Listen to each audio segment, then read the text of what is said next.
Assalamualaikum warahmatullahi wabarakatuh. Nah, pada kesempatan ini, saya sebagai moderator akan memandu presentasi dari kelompok kami yang akan membahas mengenai pemanfaatan harta tidur atau tanah mati dalam perspektif ekonomi Islam. Materi ini akan membahas mulai dari pengertian harta tidur, prinsip ekonomi Islam, skema pemanfaatan syariah, strategi pengembangan, hingga dampak sosial ekonomi dan contoh kasus aktual di Indonesia. Tanah mati yaitu aset yang tidak dimanfaatkan atau tidak produktif. Jadi tanah mati adalah tanah atau aset yang dibiarkan begitu saja, tidak digunakan, tidak dikelola, dan tidak menghasilkan manfaat apapun. Contoh kasus tanah mati di Indonesia menurut data INS.NU dan BWI tahun 2024 sampai 2025 terdapat sekitar 40 sampai 50 ribu titik tanah wakaf di Indonesia yang masih hidup atau mati. Artinya belum dimanfaatkan secara produktif, padahal kalau dikelola dengan baik, tanah wakaf bisa menjadi sumber ekonomi yang besar bagi umat. Penyebab utamanya adalah yang pertama, kapasitas nazir rendah. Banyak nazir atau pengelola wakaf belum memiliki pengetahuan yang cukup tentang manajemen, bisnis, dan investasi syariah. Akibatnya tanah wakaf hanya dibiarkan begitu saja karena tidak tahu harus dikelola seperti apa. Yang kedua, aset tidak bersertifikat sehingga sulit diakses secara hukum. Banyak tanah wakaf belum punya sertifikat resmi. Tanpa sertifikat, proses hukum menjadi sulit. Yang ketiga, belum ada sistem keuangan yang mendukung wakaf produktif. Skema pembiayaan untuk mengembangkan wakaf produktif masih terbatas.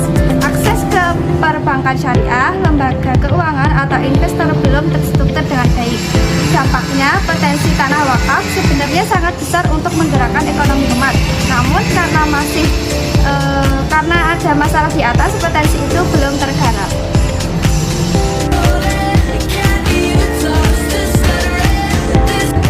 Prinsip ekonomi Islam dalam pengelolaan harta. Harta adalah amanah Allah, bukan milik mutlak manusia. Harus dikelola secara produktif dan berkeadilan. Larangan menimbun harta ikhtinas. Harta sebaiknya memberikan manfaat sosial dan ekonomi bagi masyarakat. Tujuan akhir mewujudkan kesejahteraan dan keadilan sosial. Maqasid syariah. Skema pemanfaatan sesuai syariah. Wakaf produktif, tanah dijadikan aset usaha berkelanjutan. Musyarakah, kerjasama modal bagi hasil. Mudharabah, bagi hasil usaha. Investor menyediakan modal dan dikelola oleh pengelola. Zakat dan infak produktif digunakan sebagai modal awal usaha. Dalam menangani tanah mati ada beberapa strategi pengembangan, yaitu edukasi dan sosialisasi nilai-nilai ekonomi Islam, digitalisasi pendataan tanah atau harta umat, pembentukan bank tanah syariah atau wakaf produktif digital. Kemudian intensif bagi pemilik aset yang mengaktifkan harta tidurnya. Untuk memanfaatkan tanah mati agar ekonomi produktif ada beberapa cara, diantaranya yaitu yang pertama, menghidupkan tanah dengan pertanian, menanam tanaman produktif seperti padi, sayur, buah, atau pohon keras. Hasilnya dapat menjadi sumber pangan dan pendapatan. Hal ini termasuk bentuk ihya al-mawat, menghidupkan tanah mati yang berpahala. Yang kedua, peternakan atau perikanan, menggunakan tanah mati untuk membangun kandang ternak, kolam ikan, atau usaha pertanian terpadu. Kemudian dapat membentuk lapangan pekerjaan dan meningkatkan kesejahteraan masyarakat. Yang ketiga, wakaf produktif. Tanah mati bisa diwakafkan lalu dikelola untuk usaha seperti kebun, toko, dan rumah sewa. Keuntungan hasil wakaf digunakan untuk pendidikan, kesehatan, dan fakir miskin. Ini menjadi amal jariah yang pahalanya terus mengalir. Kemudian yang terakhir, yang keempat, koperasi atau usaha bersama. Tanah mati bisa diolah secara gotong royong oleh masyarakat melalui koperasi syariah. Keuntungan dibagi secara adil sesuai prinsip masyarakat.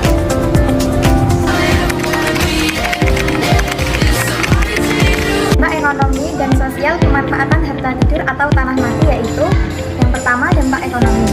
Dampak ekonomi diantaranya 1. Meningkatkan produktivitas aset. 2. Menciptakan lapangan kerja. 3. Meningkatkan pendapatan masyarakat dan lembaga. 4. Mendorong pertumbuhan ekonomi lokal. 5. Mengurangi ketergantungan pada bantuan. Kemudian dampak sosial diantaranya yaitu yang pertama, meningkatkan kesejahteraan masyarakat.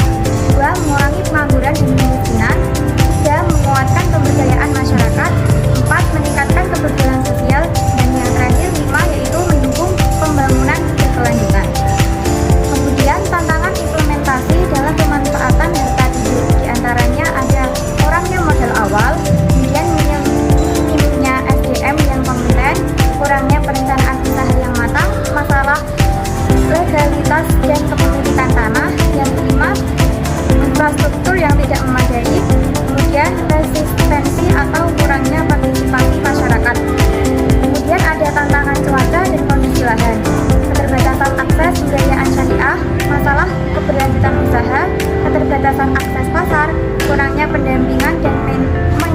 monitoring, kemudian pengelolaan yang tidak transparan.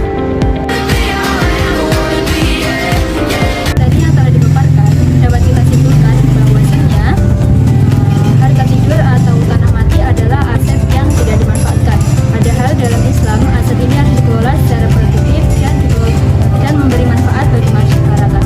Tanah mati bisa dihidupkan melalui pertanian, peternakan, wakaf produktif dan usaha bersama dengan skema syariah seperti musyarakah, mudharabah serta pemanfaatan zakat dan infak produktif. Pemanfaatan tanah mati dapat meningkatkan kesejahteraan, membuka lapangan kerja, mengurai kemiskinan, dan memperkuat ketahanan pangan. Namun, pelaksanaannya masih terhambat karena rendahnya kapasitas pengelola, aset yang belum bersertifikasi, serta regulasi yang belum optimal. Demikian pemaparan sekaligus penutup materi dari kelompok kami. Semoga pembahasan ini memberikan pemahaman bahwa pengelola harta dalam Islam bukan